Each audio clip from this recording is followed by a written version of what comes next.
The old house was filled with memories. For some reason, all of them were centered around music. The upright piano in the corner was the first thing my parents had bought when they moved in, and it was here that my dad had proposed to my mom. In this very spot, he got down on one knee, opened up a ring box, and asked her to marry him. Of course, she said yes. And not even a year later, I came along. The house had seen me grow up. I had scraped my knees on these very stairs countless times while roller skating around the house. I had practiced my first dance in the living room, the same room where my mom had found out I was going to be born.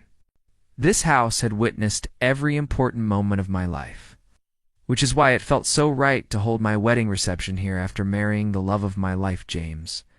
We had invited everyone we knew and loved. Even though the guest list had been long, the party had gone off without a hitch. My friends and family had danced and partied until late into the night. And then the new married couple had slipped away from all the festivities, unable to take their eyes off each other. We had made love for the first time in that very same bedroom, where my parents had told each other their vows to stay together forever. The morning after, we had woken up just before sunrise and made breakfast together, talking about how perfect everything had been. When the sun rose, we stood at the window in the kitchen and watched as our guests started to leave. We waved to people we knew and called out our goodbyes until the driveway was empty and we were alone again. I looked over at James, who was smiling at me, his eyes shining with happiness. "What?" I asked him, raising an eyebrow. Leaned in and kissed me. "Just thinking," he said when he pulled back, "how lucky I am to have found a woman like you." His words made me blush and I turned away to hide it. I felt lucky to have found him, too. It had been a whirlwind romance, but from the first moment we had met, I knew he was the one. Now standing there hand in hand, watching the sunrise together, I couldn't help but think how incredibly happy I was to be spending the rest of my life with him. "Come on," James said, breaking me out of my thoughts. "Let's go see what kind of mess we left in the house last night." I laughed and nodded. It would take a while to clear out the decorations, so we'd better get started if we wanted to finish today. Walked through the now empty house, I started noticing things. Glasses were lying on the floor where they'd been knocked over during the party. Some decorations were bent and wilted. A few of the petals from my wedding bouquet were on the ground. And then I saw something that made my heart sink. In the middle of the living room floor was a single high heel.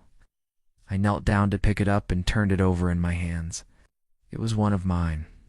One of the worst memories of my childhood came flooding back to me. When I was 12 years old, I had begged my parents for a pair of these shoes. I remember wearing them around the house constantly and dancing around in them until I wore a hole in the soles. The day I had gotten them, I had come straight home from school and ran into my parents' room. "Look," I had said proudly, showing them my new shoes. But instead of praise, I had heard yelling. My dad had been furious. "Where did you get those?" he demanded to know. Mom and I both knew I had stolen them from a store, but neither of us said anything. My dad had always been quick to anger, and I was terrified of what he might do or say next. Then my mom had stepped in front of me and faced my dad. She had put her hands on his arms and tried to calm him down. But then he had slapped her. The memory had hit me so suddenly that I dropped the shoe and stumbled back. James knelt down beside me and took my hand. "Hey," he said softly. "Are you okay?" I didn't respond. Instead, I stood up abruptly and fled to the bedroom. Could hear James calling my name, but I ignored him. I locked the door behind me and slid down onto the bed, trying to control my breathing. I didn't want to upset him. I had been so happy yesterday. Why couldn't I just let go of this horrible memory and enjoy my perfect day? Suddenly there was a knock on the door. I jumped and whipped my head towards it. Who could that be? Surely James wouldn't be coming in here so soon. Then I remembered my sister. She had stayed over after the party. Maybe she was looking for me. "Come in," I called out. The door opened, and my sister walked in. She was holding a glass of water in one hand and a pill bottle in the other. "Hey," she said, walking over to me and sitting down on the edge of the bed. "You okay, Mom? And Dad are looking for you?" I shook my head. "No, I'm not okay, I whispered, burying my face in my hands. She reached out and touched my hair, and I could feel myself start to cry. Tell me what's wrong, she said softly, and I did. I told her about seeing the shoe and how the memory of my dad had come back to me, causing the panic attack. When I was done talking, my sister reached out and squeezed my hand. Don't let him win, she said. Don't let his memory ruin your happiness. You deserve so much more than what he gave you. James loves you, your son loves you, your mother loves you, I love you too. Don't forget that. I nodded, wiping away my tears. I didn't want to be defined by my past. I wanted to focus on my future with James. After a moment, my sister got up to go. See you later, she said. I waved goodbye. As I watched her leave, I heard a knock at the door again. I froze. I didn't want to see anyone else just yet. I started to call out for them to go away, but the knocking continued. I got out of bed and walked over to the door. Through the peephole, I saw James. He was looking at me with concern etched on his face. Without hesitation, I unlocked the door and he stepped in. Hey, he said softly. Are you okay? I shook my head. I'm sorry, I whispered. I don't know what's wrong with me. I can't seem to stop crying. He cupped my face in his hands and looked deep into my eyes. It's all right, he murmured. You don't have to pretend to be happy for me. I know something's wrong. I couldn't help but smile a little at that. No one had ever told me that it was okay not to be happy. Usually people would force a smile on my face and pretend like nothing was wrong. But James wasn't doing that. He was being honest and open, and it made me feel safe. He led me to the bed and we sat down together. I told him everything, every secret thought that had been plaguing me since I was a child. As I spoke, I felt a weight lifting from my shoulders. For the first time in a long time, I felt free. When I was done, James wrapped me in the tightest hug ever. I'm so sorry, he said. I had no idea. I shook my head. It's not your fault. It's mine. I should have told you. He pulled back and looked me in the eyes. We'll get through this together, he promised. I won't let him win. I smiled through my tears. Thank you, I whispered. That day, we stayed in bed together and talked for hours. We shared stories and jokes, and we made plans for the future. By the time the sun went down, I felt like a huge weight had been lifted from my shoulders. From that day on, I made sure to never keep anything from James. I learned that it was okay to not be okay, and that it was even okay to ask for help. I also learned that I was stronger than I thought I was, and that I didn't need anyone else's approval to be happy. All I needed was James by my side. Years passed, and I never forgot about my first husband. I still missed him sometimes and wondered what would have happened if things had turned out differently. But I knew that I had made the right decision by marrying James. He had brought so much joy into my life and helped me become the best version of myself. One night, as James and I were lying in bed together, I started hearing a sound. At first I couldn't place it, but then it hit me.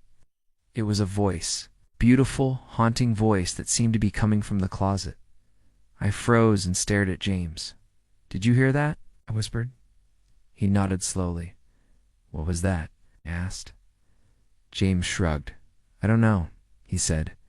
Maybe it was just a dream. But I knew what I had heard. Every night after that, the singing continued. It was always the same song, a sad, mournful tune that seemed to echo through the house. I became convinced that it was the ghost of my first husband haunting me, wanting me to come back to him. One night, I couldn't take it anymore. I got out of bed and walked over to the closet. I opened the door and stared inside. There was nothing there. The singing continued. I screamed and ran out of the room, tears streaming down my face. James followed me and held me tight. He murmured, "It's all right. It's just a dream," but I knew what I had seen. I knew that I was being haunted. That's when I decided to do something drastic. I called a priest and asked him to come and bless my house. Maybe that would get rid of the ghost.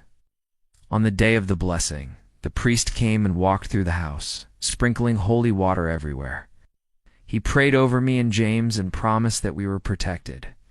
But that night, the singing started up again. It was louder than ever, and I could feel the vibrations in my bones.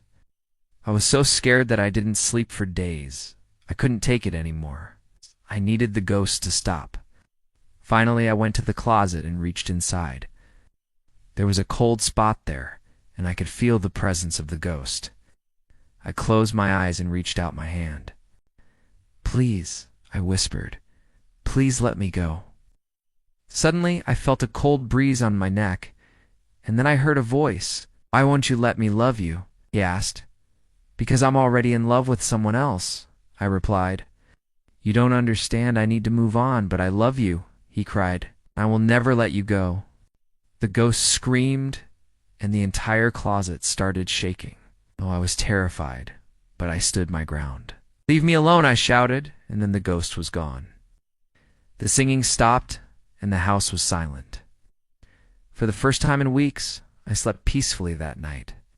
But when I woke up the next morning, I knew that the ghost was still there. Every day I could feel his presence around me, but he never made a sound.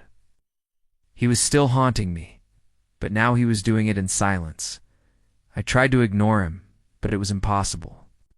I could feel his eyes on me at all times. I was so desperate to get rid of him that I even considered leaving the house, but that was ridiculous.